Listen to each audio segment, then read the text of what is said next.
নমস্কার বন্ধুরা, আমি আশু রয়। ইনফরমেটিভ আশু ইউটিউব চ্যানেলে আপনাদের সবাইকে স্বাগত।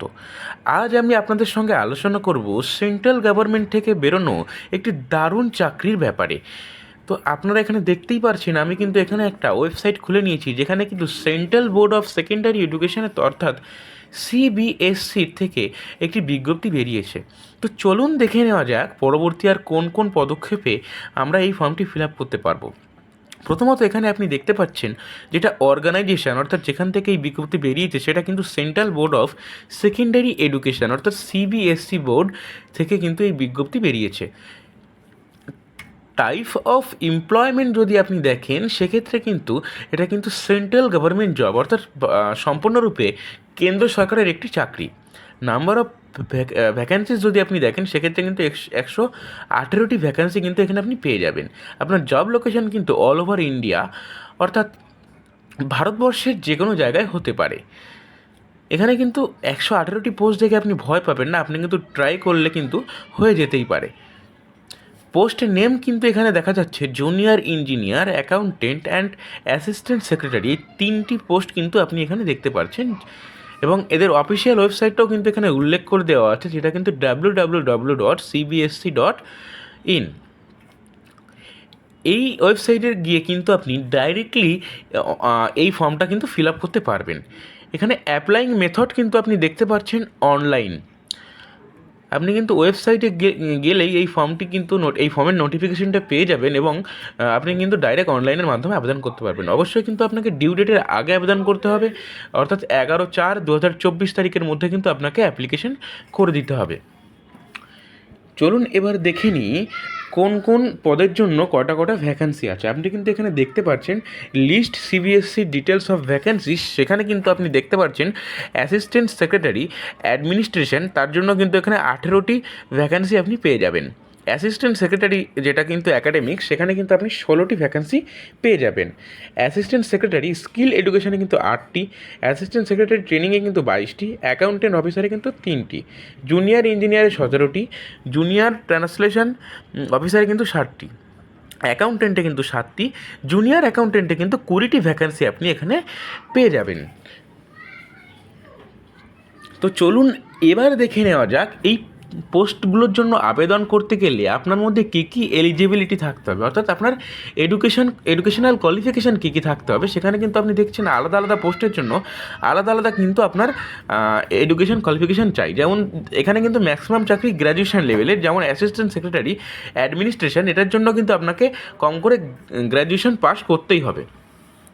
এখানে ম্যাক্সিমাম চাকরি আপনি দেখতে পারবেন যে আপনাকে গ্র্যাজুয়েশন পাস করতে হবে বিভিন্ন রকম আলাদা আলাদা বিষয় নিয়ে।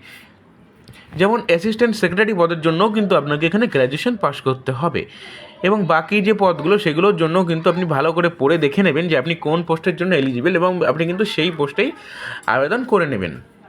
তো চলুন দেখে নেওয়া যাক যেটা সবাই অপেক্ষা করছেন, যেটার জন্য 12 পাশে এখানে আপনারা যে পদের জন্য অ্যাপ্লাই করতে পারবেন। 12 পাশে কিন্তু বন্ধুরা আপনারা জুনিয়র অ্যাকাউন্টেন্ট পদে অ্যাপ্লাই করতে পারবেন। প্রথমত যেখানে অ্যাকাউন্টেন্ট পদে আবেদন করতে গেলে কিন্তু আপনাদেরকে ব্যাচেলার ডিগ্রি অর্থাৎ কিন্তু গ্র্যাজুয়েশন কমপ্লিট করতে হবে। এছাড়াও কিন্তু এখানে ভালো করে পড়ে দেখবেন যে আপনাকে কোন কোন বিষয় নিয়ে গ্র্যাজুয়েশন কমপ্লিট করলে আপনি আবেদন করতে পারবেন।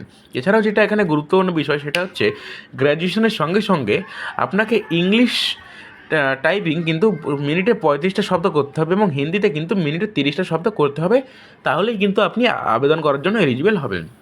এছাড়াও কিন্তু জুনিয়র অ্যাকাউন্টেন্ট সেটা কিন্তু আপনি 12th standard with academic or business studies or economics or commerce or entrepreneurship or finance বিজনেসের কিন্তু করা থাকলে কিন্তু আপনি এখানে আবেদন করতে পারবেন। এটাতেও কিন্তু আপনার একই রকম ইংলিশে 35টা পার মিনিট এবং হিন্দিতে 30টা শব্দ পার মিনিট আপনাকে টাইপিং করতে হবে, তাহলেই কিন্তু আপনি আবেদন করতে পারবেন।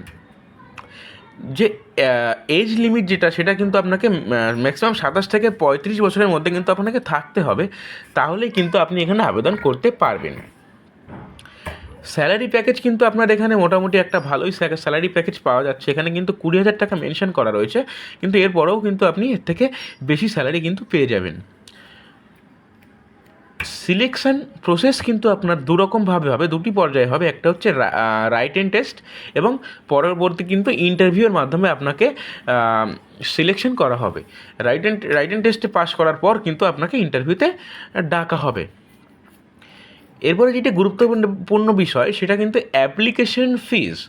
আপনি যদি গ্রুপ এর ইউআর ডাব্লিউবিসি এবং ইডাব্লিউএস ক্যান্ডিডেট হয়ে থাকেন, সেক্ষেত্রে কিন্তু আপনাকে 1500 টাকা অ্যাপ্লিকেশন ফিজ দিতে হবে।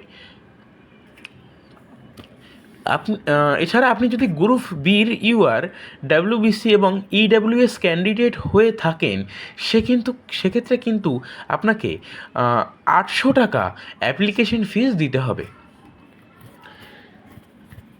তবে যদি আপনি SC ST, PWD, ESM, women এবং রেগুলার সিবিএসসি এমপ্লয়মেন্ট হয়ে থাকেন, তাহলে কিন্তু আপনার কোনো রকম অ্যাপ্লিকেশন ফিস কিন্তু এখানে দিতে হচ্ছে না। আপনি কিন্তু একদম ফ্রিতে এখানে আবেদন করতে পারবেন। তো বন্ধুরা, ঝটপট আবেদন করে নিন, ডিউ ডেটের মধ্যে আবেদন করে নিন। এখানে কিন্তু আরেকবার এদের অফিসিয়াল ওয়েবসাইটটা মেনশন করা রয়েছে। এছাড়াও কিন্তু আমি আমার ভিডিও ডেসক্রিপশন বক্সে কিন্তু আমি অফিসিয়াল ওয়েবসাইটের লিঙ্ক কিন্তু দিয়ে দেবো। তো বন্ধুরা, এরকম ধরনের আরও ইনফরমেটিভ ভিডিও পেতে আমাদের ইউটিউব চ্যানেলটা কি সাবস্ক্রাইব করে রাখুন, এবং আমাদের ভিডিও ভালো লাগলে লাইক, শেয়ার অ্যান্ড কমেন্ট করে দেবেন, এবং পরবর্তী কিভাবে ভিডিও করলে আপনাদের সুবিধা হবে সেটা আমাদের জানিয়ে দেবেন।